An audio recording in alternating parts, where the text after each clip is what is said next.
We do record all of our material. So welcome to this afternoon's presentation about bird flu and home care, understanding your risks of H5N1 bird flu risks in the community. I assume that most of you, if not all of you, are home care providers. So this will be great information for you to take back to your folks.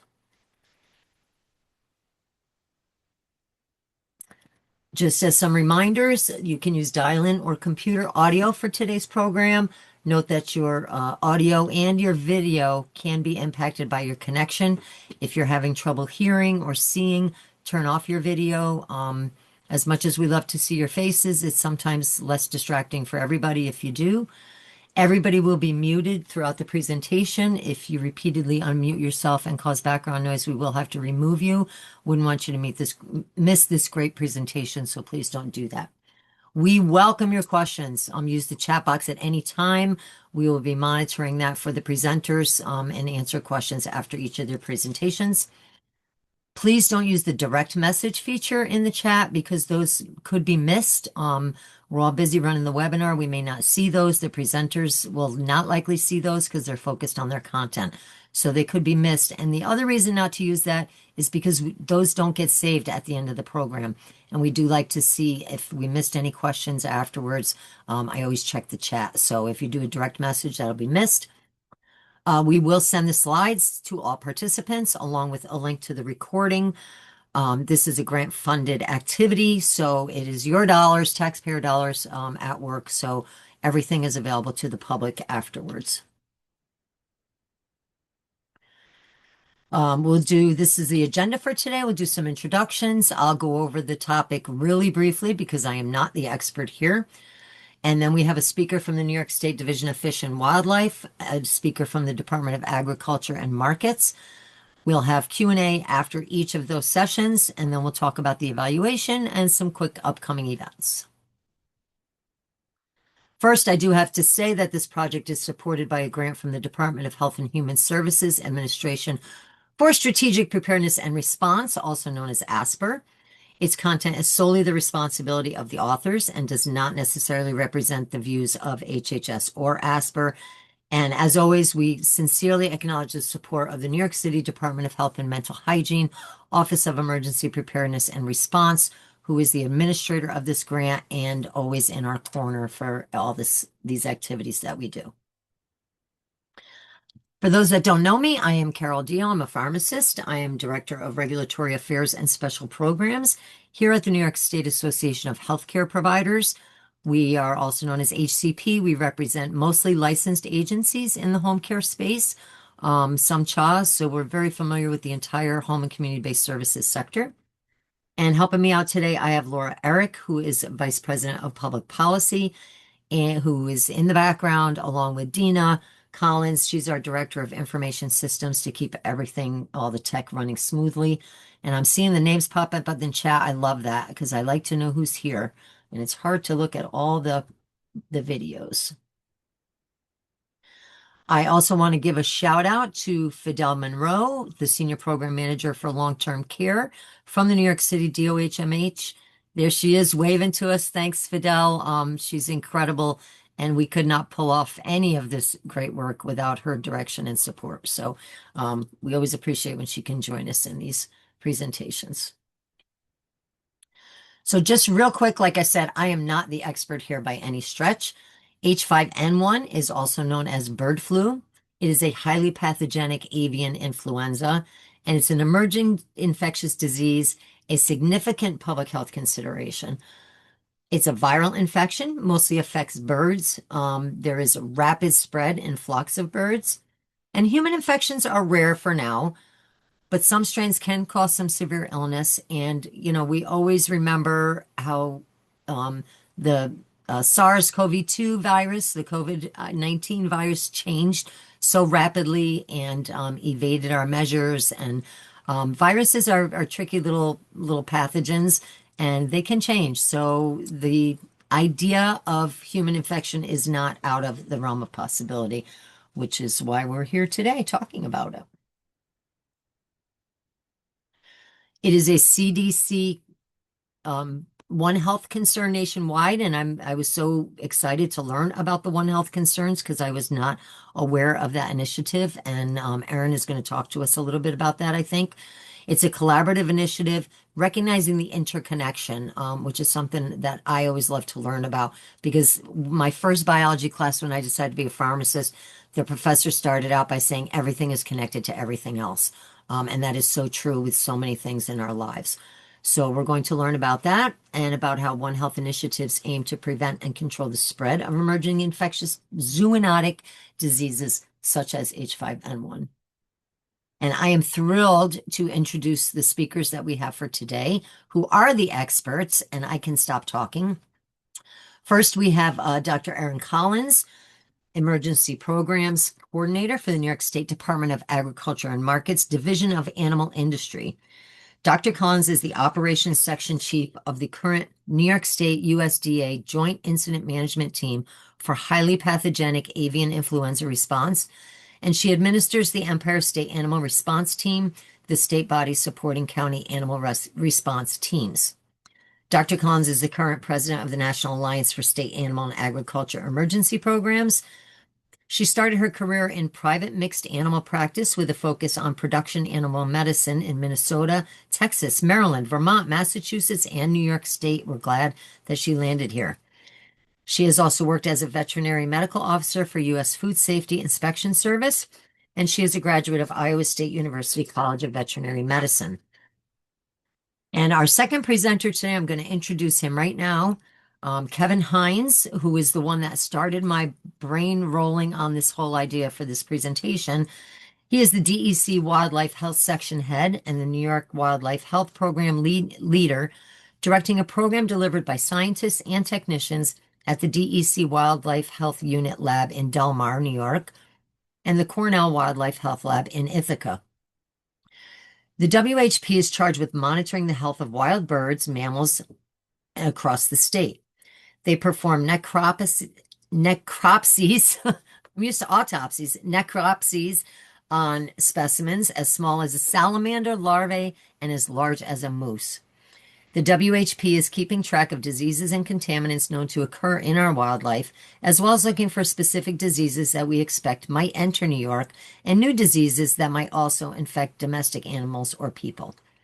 Kevin has over 30 years of wildlife necropsy experience diagnosing disease and training DEC and other agency staff and students. In addition to wildlife diseases, he specializes in wildlife forensic science and performs forensic necropsies and provides wildlife forensic technique training for DEC environmental conservation officers.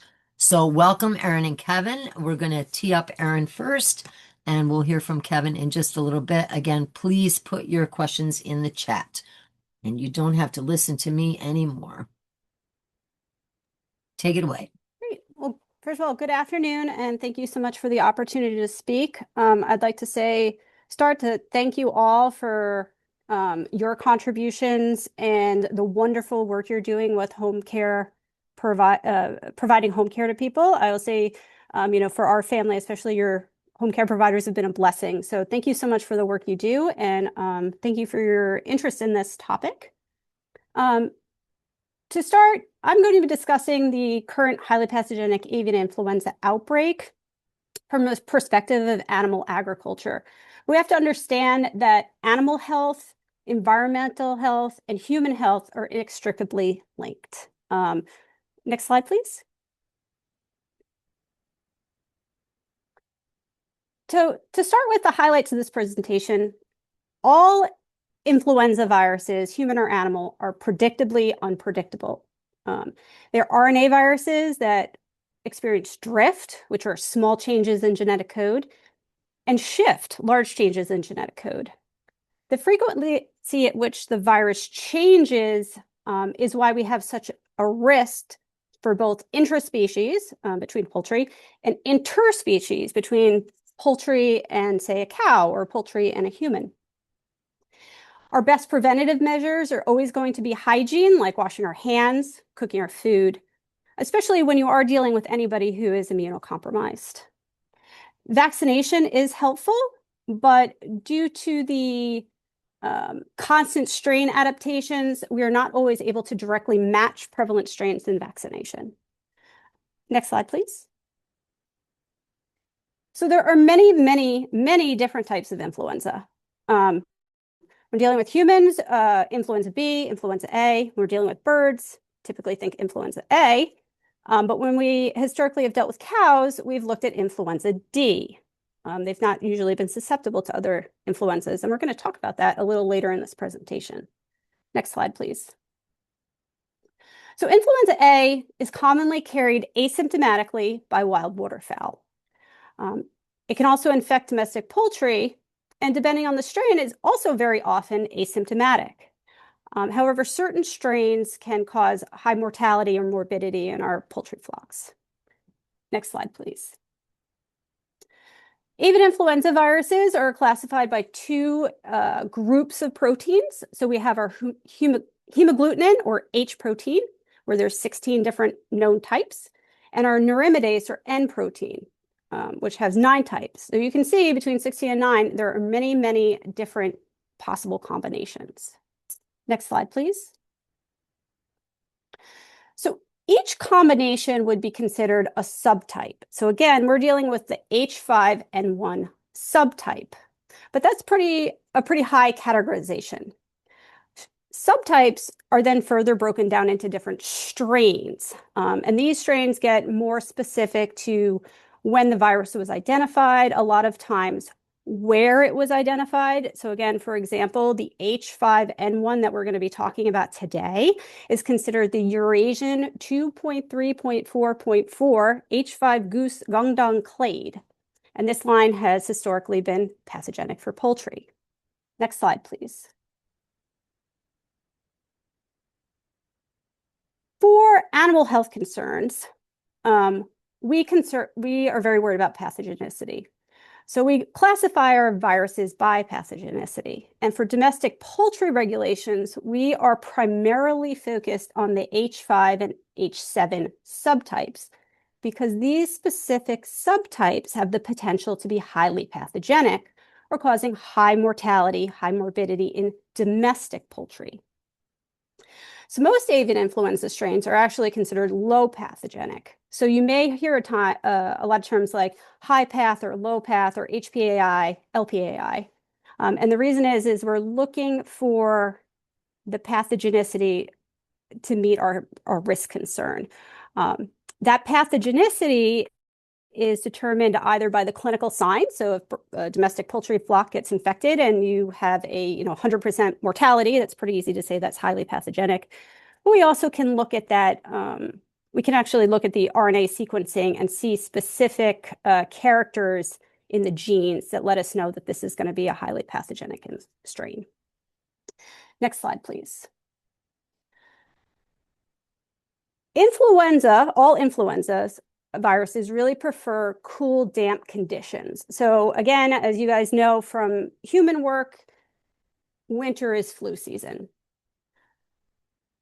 Avian influenza strains are similar. We have our migratory season, and then we get into the winter. Those cool, damp conditions really allow that virus to hang out. Our highly pathogenic strains take very few viral particles to infect susceptible poultry. So you have cool, damp conditions where you have virus that's surviving, and then you only need a small dose to infect the animals. Next slide, please. So when we test for avian influenza in poultry, we use what's called a real-time polymerase chain reaction, or RT-PCR.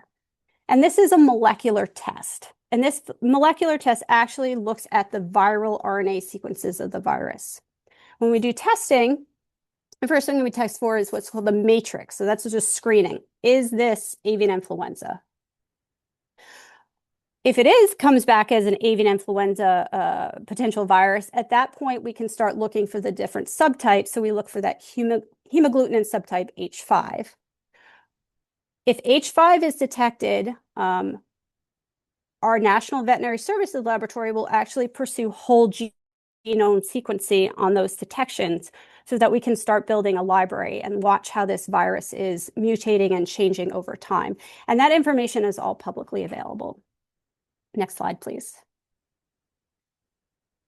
So our current H5N1 subtype, I'll call it strain going forward, was first identified in China in 1997. So you think about this virus is old enough to have a mortgage and 2 kids. Since that time, it has continued to circulate around the globe. It's adapting, it's changing, it's affecting different countries and different regions. The map here shows associated viral infections over the last 6 months. And as you can see, we have had a lot of highly pathogenic avian influenza outbreaks in animals, but we actually have had a few human cases too. Again, this is the last 6 months. Next slide, please.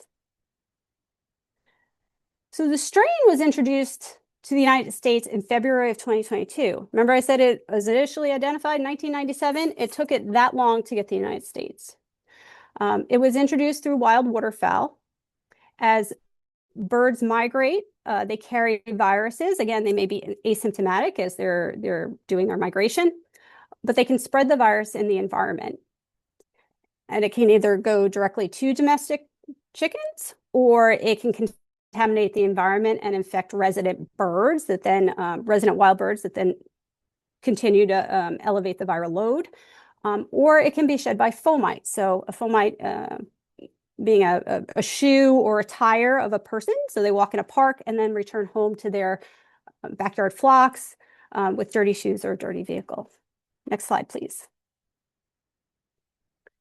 So since 2022, all 50 states and Puerto Rico have reported cases in domestic poultry. So we've had over 200 million birds affected and over 2,100 flocks.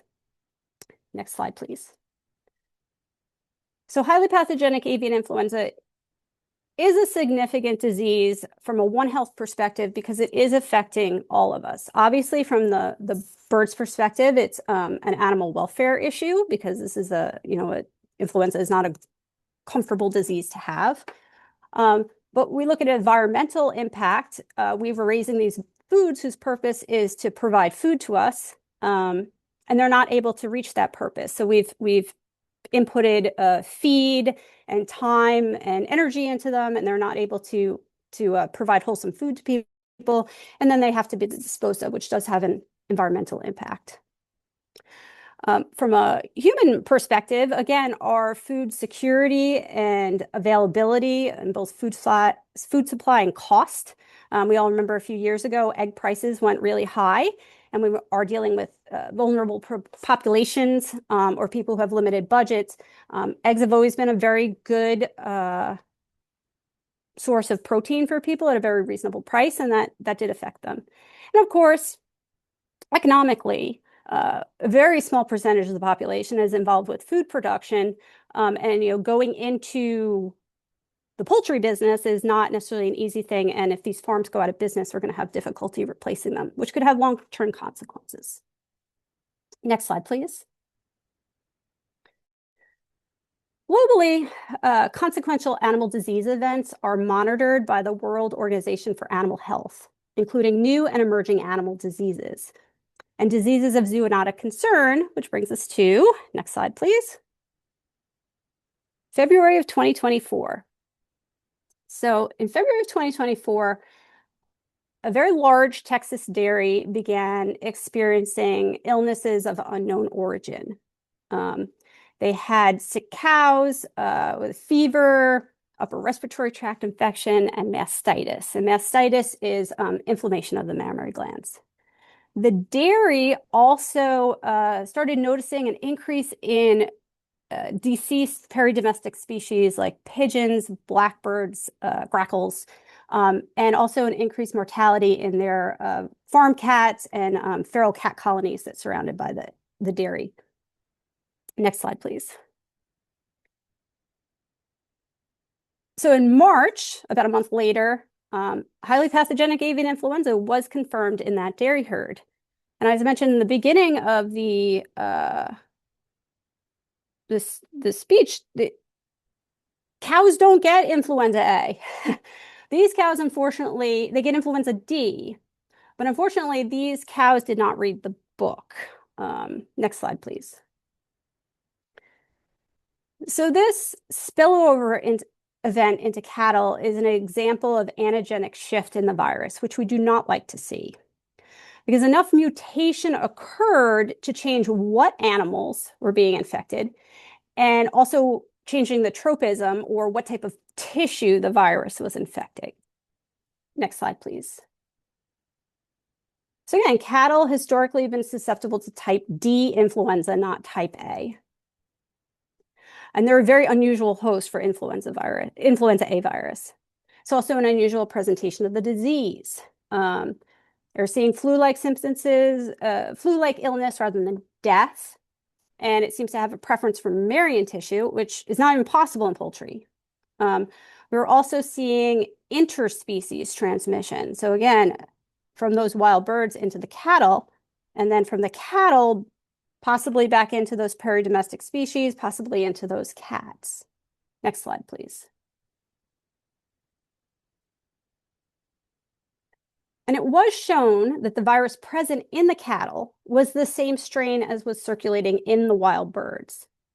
So since that initial detection, we unfortunately have seen multiple spillover events from wild birds into cattle, as well as transmission from cows to both cats and both back into domestic poultry. Next slide, please. And we've seen transmission into humans. So from dairy cattle into humans, the most commonly reported symptoms we're seeing is conjunctivitis or upper respiratory tract infections. And we have not to date seen any indication that people who have gotten infected from cows are able to infect other people, which would be very concerning from a zoonotic perspective and a One Health perspective. Next slide, please. So, public health perspective. Based on the surveillance and monitoring, currently the CDC does not consider highly pathogenic avian influenza an imminent public health concern. Next slide, please. And if we look at the data, we can understand that. So over the last 23 years, globally, there have been 993 recorded cases of human infections of the H5N1. And as you know far better than I, how many cases of human influenza have been recorded during that time. However, the case fatality rate is very high at 48%. That with a caveat that most of the people who are getting these infections do have pretty severe comorbidities that allow them to become susceptible. Next slide, please. So again, going back to an animal health perspective, when we have personnel that we know are going to be interacting in an infected premise, whether it's poultry or dairy, where we have live animals shedding virus, we used pretty advanced personal protective equipment. So we're talking fitted N95s, full eye protection or face protection, gloves, Tyvek or other disposable coveralls, and disposable foot covers and double gloving. And again, one of our most important things that we tell people is wash your hands.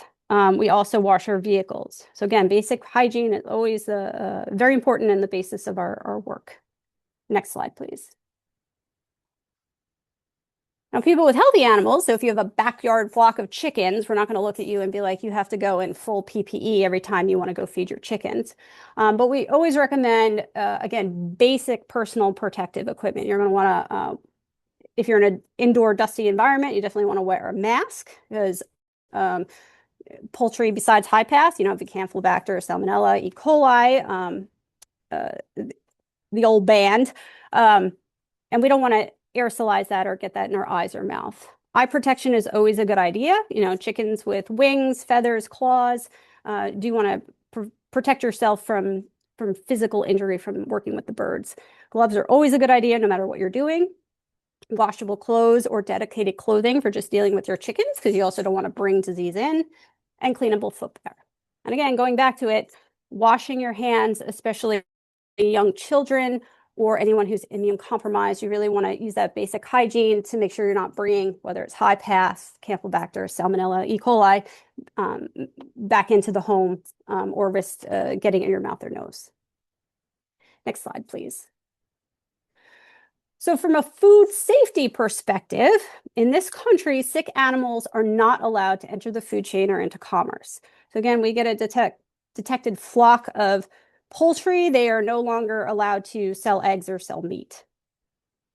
However, even if those safeguards are somehow bypassed, research has shown that good hygiene practices and cooking will prevent the transmission of the virus. So if you cook poultry to temperature, not only are you going to kill highly pathogenic avian influenza if it's present, but you're going to get, our more general endemic concerns of E. coli, Salmonella, Campylobacter. Next slide, please. The same is true for milk. Do not drink raw milk. FDA and the USDA says our commercial milk supply is safe because we pasteurize, and sick cows are not allowed to be put into our commerce. Milk from sick cows is not allowed to go into the milk supply. If a cow is healthy but has abnormal milk, that milk is also has to be diverted from commercial milk supply. So pasteurization kills bacteria, kills viruses, and the best decision for your health and the health of people you're working with is to always choose pasteurized milk or products made from pasteurized milk. Next slide, please. So a lot of the same techniques we've really been using for 2 centuries work well for highly pathogenic avian influenza and other diseases. And I just want to take a moment to recognize the kind of the godfather of One Health, Louis Pasteur. So Louis Pasteur documented germ theory, really wash your hands. There are microbes out there that cause infection. And cook your food. Of course, pasteurization, named after Louis Pasteur. Where in the 1860s, he pasteurized milk and wine to increase its food safety and also decrease spoilage.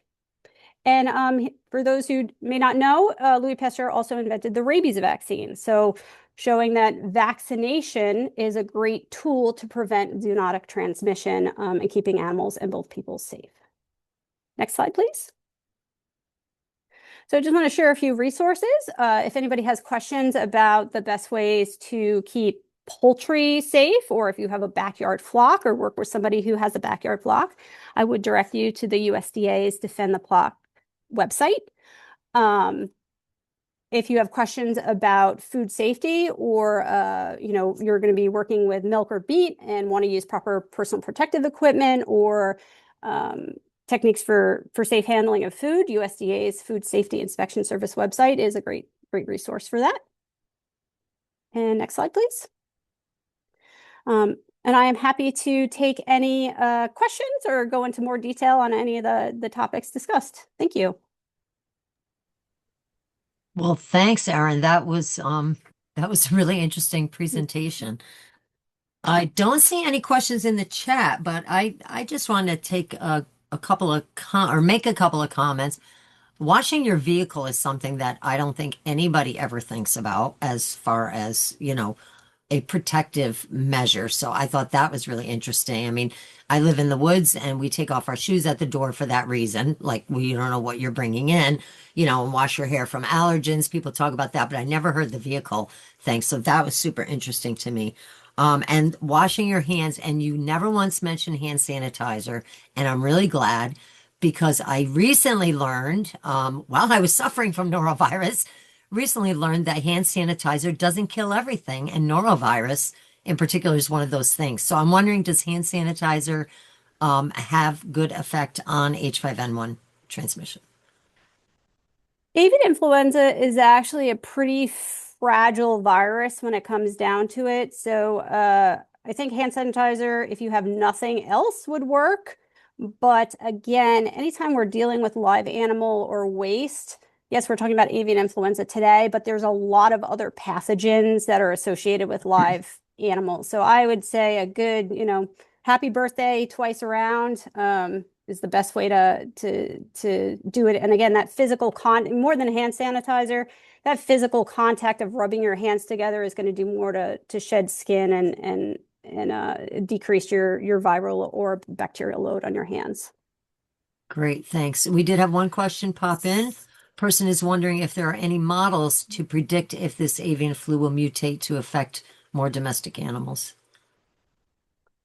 So they do modeling, and again, they have a whole genome sequencing project where if you were to really get into the weeds of the phylogenetic trees and the anagenetic trees of this, that it is very well documented and is publicly available.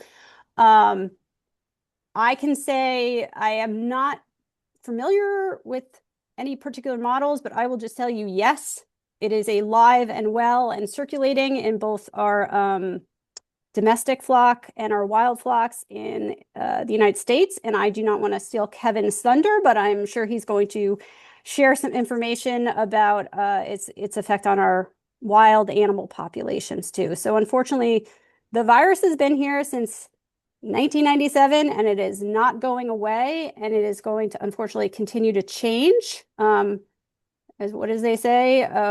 What doesn't kill you mutates and tries again. So Oh, it's I would not get complacent with this virus from both an animal health or a human health perspective. and I'm going to take 30 seconds, little Grace, to share a personal story about the importance of washing your hands and your backyard flocks. I have a family member who, as a baby, 3 months old, contracted salmonella, and it was took a long time for diagnosis because who gets salmonella when you're 3 months old? Um, and we traced the only thing we could trace it back to was an aunt had backyard chickens and probably took the little chick and rubbed it on his cheek. Swear she didn't, but who wouldn't do that? Soft little chick. And, the kid had salmonella for 6 months and now is a candidate for Crohn's and everything else that goes along with that. So these little things that you don't think about, just washing everything off, is so important with these pathogens. So, and Sandy, I'm going to address your question at the end if you're going to stick around about food safety because we have a webinar coming up on that. But I'm going to introduce Kevin. I gave you all his background and credentials, so we're just going to hop right into his portion of the presentation. Thanks. Next slide, please. So this is a map showing all of the detections, the confirmed detections of high-path avian influenza in wild birds across the country.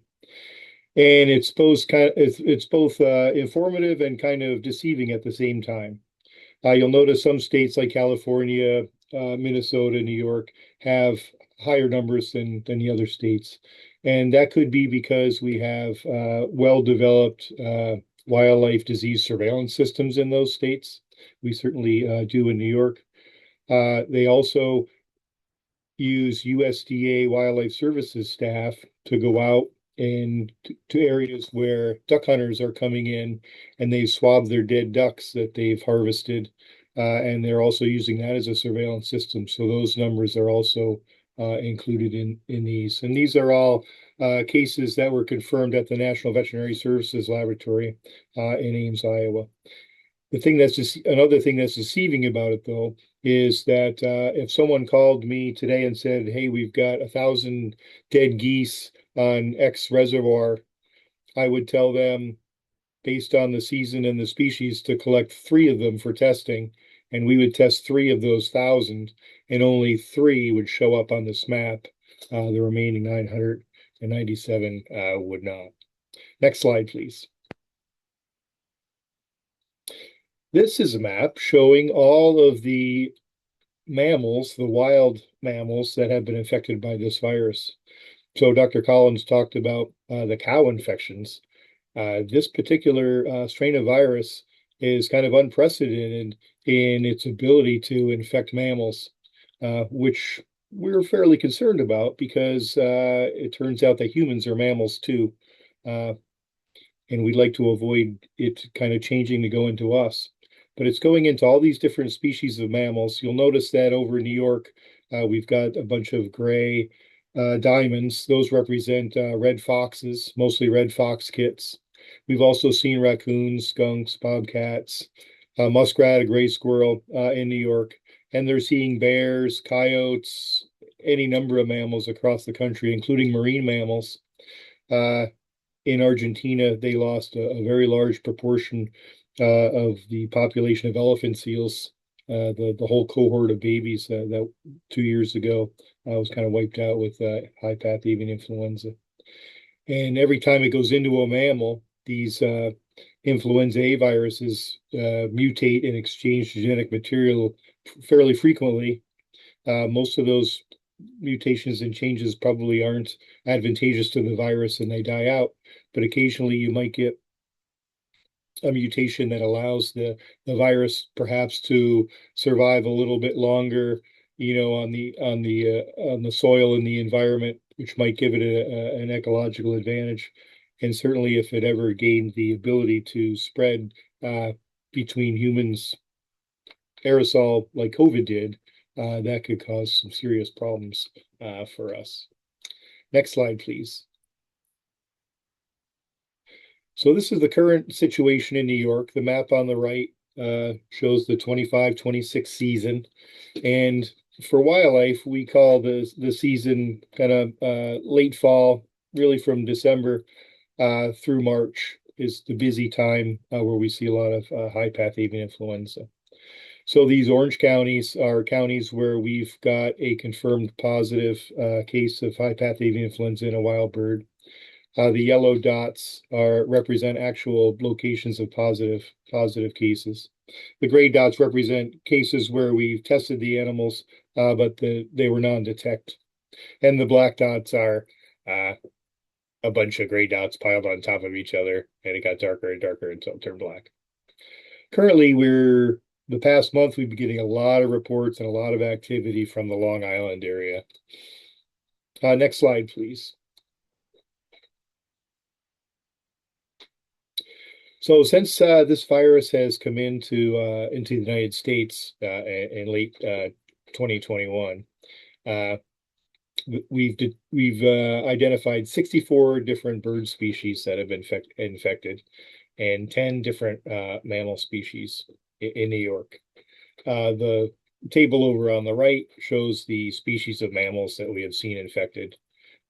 Most of them being red foxes, and most of those red foxes have been very young red foxes this time of year, kits that are end up with wildlife rehabilitators. You'll notice on the bottom of the list is an amur leopard, which are not native to New York, and that was actually in a zoological collection. And that one didn't come through us in our lab. The list over on the left, top 10 positive birds for this particular season is pretty similar to the other seasons. We're seeing a lot of Canada geese, which are very susceptible. Snow geese are also very susceptible.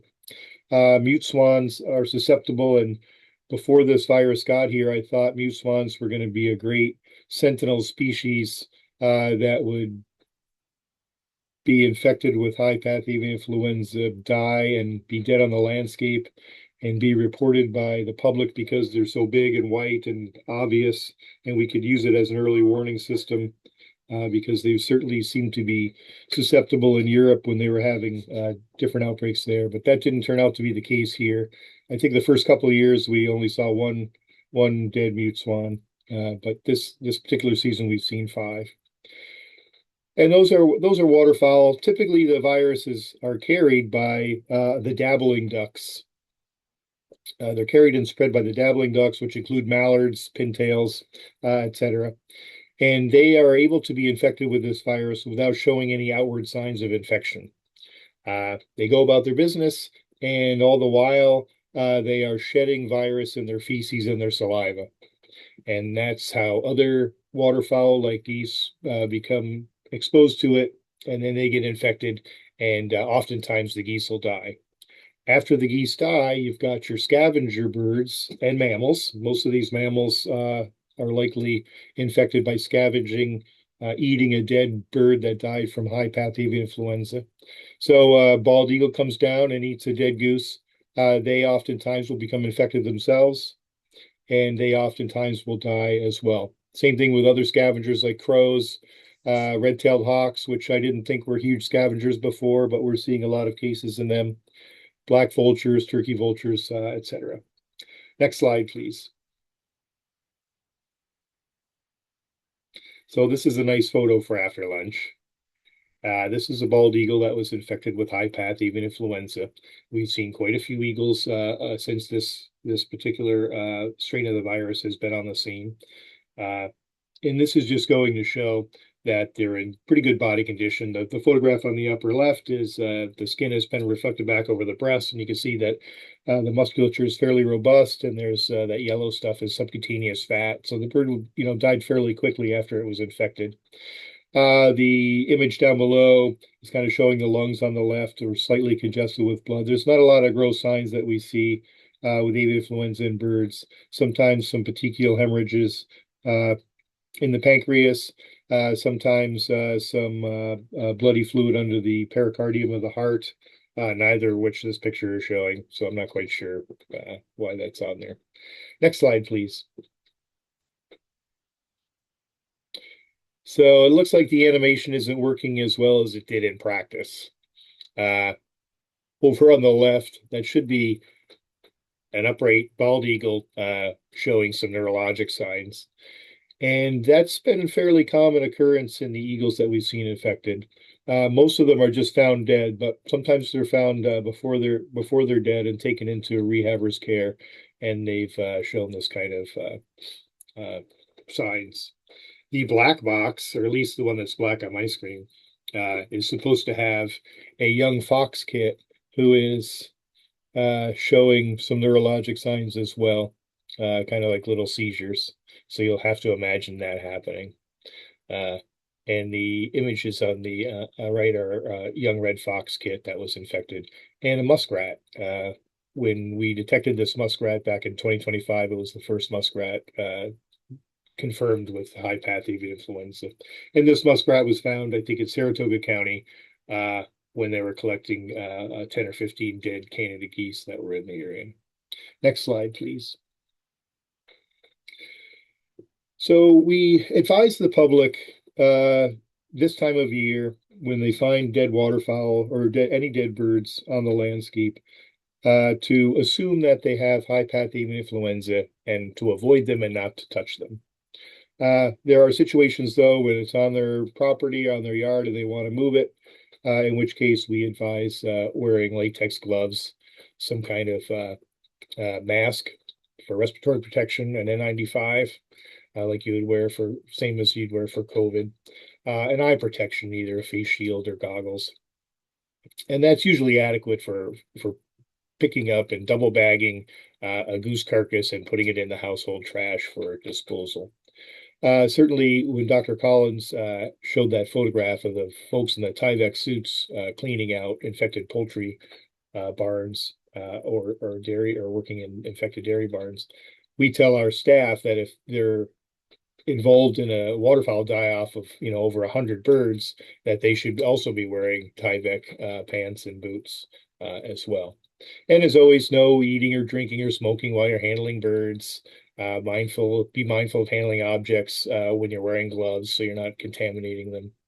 After you remove the gloves, wash your hands thoroughly for at least 30 seconds.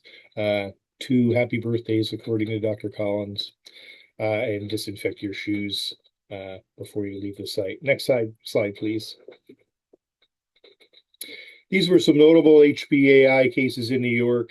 Not so notable anymore. I should probably make some additions to this. We have a pheasant farm out in Ithaca where we raise pheasants for DEC, and we had an infection there a couple of years ago in one of the breeding colonies, and we ended up having to go out there with USDA and ag markets and depopulate all of those pheasants. So we lost the whole 4,000 pheasants, I think, in total. We've had a number of local outbreaks here. Currently, as I mentioned before, we're getting a lot of reports out of Long Island for infections. And down here, we've got a couple cases in a water treatment plant, not far from the lab, actually, up here near Albany. And there was some concern initially, about the feces and stuff going into the water and how it might be a public health threat. The health department determined that it was not a significant threat. But this slide actually needs to be updated this year in 2026. They've reported over 200 dead Canada geese have been collected and disposed of from that site over a couple of weeks. Next slide, please. We have some threatened terns that nest in New York, in Buffalo Harbor, and on Little Galoo Island, which is in eastern Lake Ontario. And we had an outbreak last year in chicks and adults, and it was kind of uncharacteristic because we don't usually see it in this species. And it was kind of late in the year. It was in June when it's, fairly warm. And not only did we see it at these two sites in New York, but they also saw it at about 8 other sites in the Great Lakes and Canada. And they're currently writing a paper, publishing a paper on that outbreak. Although I don't think we know exactly why that happened at that time of year. Next slide, please. So I think Dr. Collins had actually a much better map with showing the different flyways. But as I mentioned before, we usually see an uptick in cases late fall, early winter, which is when waterfowl are moving from the north down to their southern wintering grounds. The birds don't seem to go as far south as they used to. They usually go as far south as they have to. So as the climate has kind of changed over the years and we've got more open water most winters, they're not going all the way through. Some of them hang out. And then we see it starts to dissipate when the birds are done moving back north to their breeding grounds. Next slide, please.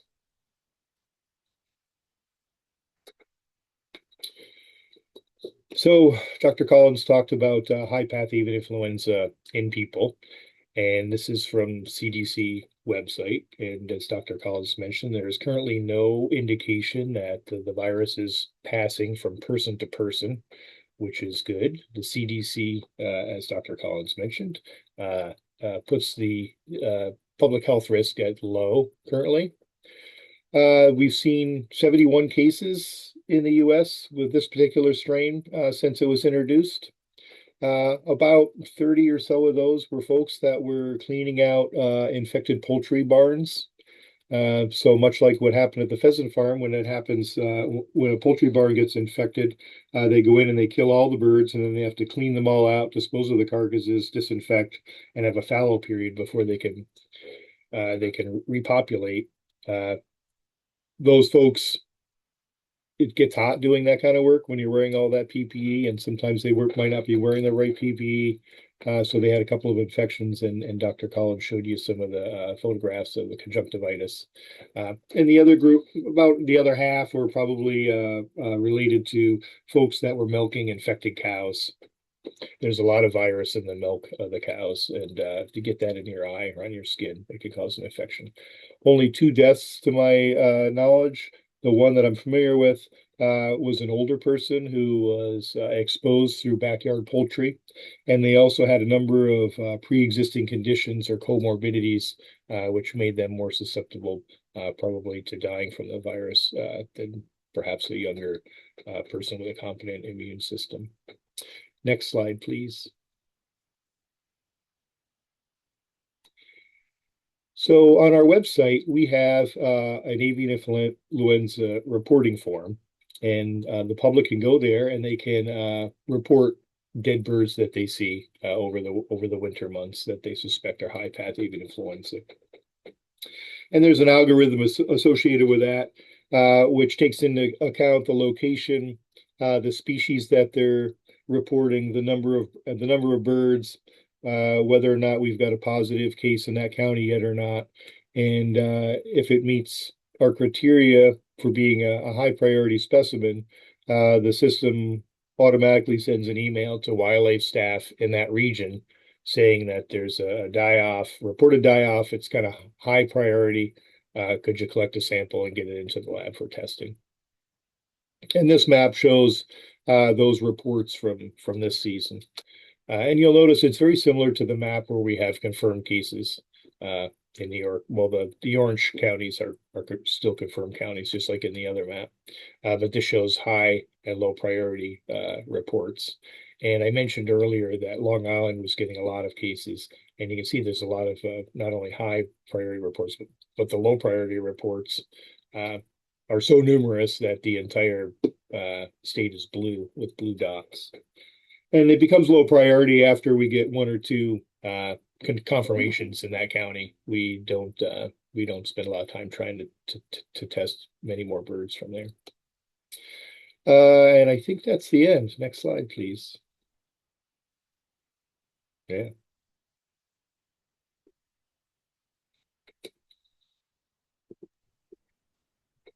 I'll leave it right on here for a second while we address a couple of questions. And as always, I have a comment, for home care, I'm hearing, Long Island, New York City area is completely covered on this map. The one case that you said was an older person who had backyard chickens and had other morbidities. Those are the exact people that our home care folks are taking care of, which is why this information is so important. And I noticed you mentioned domestic cats. On one of your slides had, the different species, and domestic cat was on there. So, I'm just trying to illustrate that this whole idea is not inconceivable, and it's an important topic, even though, that we're not freaking out that it's in people right now. So it's still an important topic.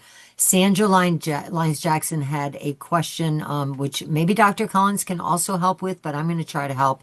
Talking about food safety, if there's an online course provided by New York State that might be shared for home care aides for their knowledge and or continuing education opportunities.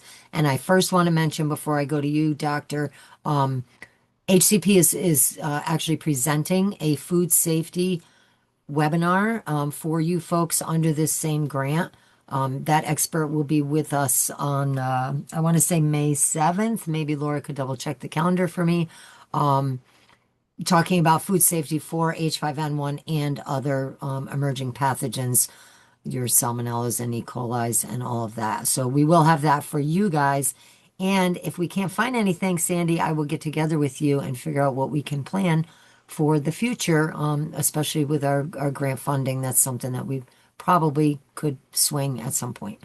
And Doc, is there anything available, Erin, that you know of? I'm not aware of any courses. There is definitely food safety preparation and guidance available on both the New York State Food Safety Inspection website and also the USDA FSIS. And I'll just take an opportunity to tailgate on your comment about cats. As I will say for our domestic cats, both pet cats and larger cats that are in captivity that have been infected with highly pathogenic avian influenza, I would think almost all of them have been directly associated with consuming either unpasteurized milk or uncooked raw diets. So there was an incident in Washington State. A large cat sanctuary somehow got a feed that was raw turkey that was contaminated with highly pathogenic influenza, and unfortunately all the large cats perished. And there's been several pet cats that people in other states, it's legal to sell raw milk. New York State, you cannot purchase raw milk in the grocery store, but other states it is legal. And they purchased the milk and fed it to their cats, and the cats also perished or got extremely sick due to highly pathogenic avian influenza. So again, cooking your meat and only consuming pasteurized dairy products is always a good idea. Yeah, and I look forward to hearing more about that from our food safety person, which actually I don't need you to look it up, Laura, because I have it on the next slide with our upcoming events. We have, and I also want to tell you, all the attendees, that as part of this grant, we are putting together care plans. So information that you can take back for nursing staff and home health aides, home care aides, personal care aides on this very topic. So there's still a lot more coming on this topic from HCP. Tentatively, April 15th, we have another webinar in our communication series, which is separate from this. which will focus on effective messaging. I have a sinking feeling that I'm going to have to push that off till May because my speaker had something come up unexpectedly and may not be able to make it for that. So if that's not April 15th, if you don't see that soon, it'll be in mid-May. We also have on May 6th, we're doing a virtual tabletop exercise for the home care sector, which is on this same topic. So look for some interesting turns there. If you want to participate in an exercise, it is a requirement for home care agencies to exercise their emergency management plans. And this would be a great opportunity. We are limiting registration to probably 40 to 50 people. That has not opened yet, so don't panic. We will send out, as we do, our email blasts to let you know when you can sign up for that. It will be virtual, a couple hours in the morning that you can test your capabilities on infectious disease. And then May 7th, we have the second webinar that I refer to in this series, which is about, excuse me, H5N1 and other emergent diseases in the kitchen, basically food preparation. And it will all be information that you can take back to your aides, Sandy, and share it with them. And I'm sure we will get a lot of resources from him in that presentation. And it may spark conversations for putting together something a little bit bigger as far as education goes for aides. I'm all for that. This is one of the favorite parts of my job is bringing you all important information and keeping everybody up to date on stuff. So do we have any more questions for our speakers before we let them get back to their day? And I thank you so much, Kevin and Aaron, for helping me put this together. This was really cool.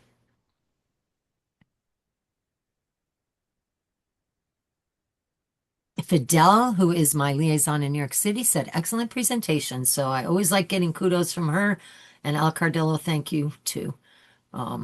Thanks, everybody. I'm going to leave this open for another minute so that folks can say goodbye if they want to. I appreciate all the emojis coming up.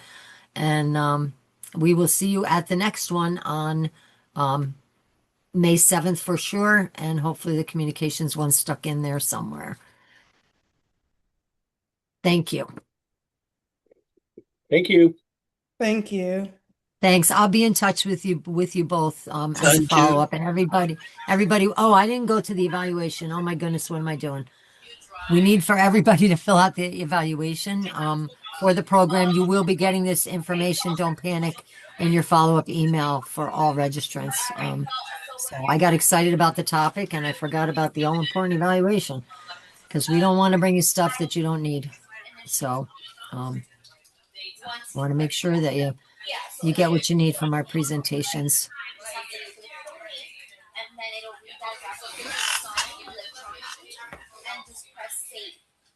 I don't know if everybody wants to stay muted while we're signing off here. Thank you to everybody who's commenting in the chat. It's always a good sign when people have something to say before they go.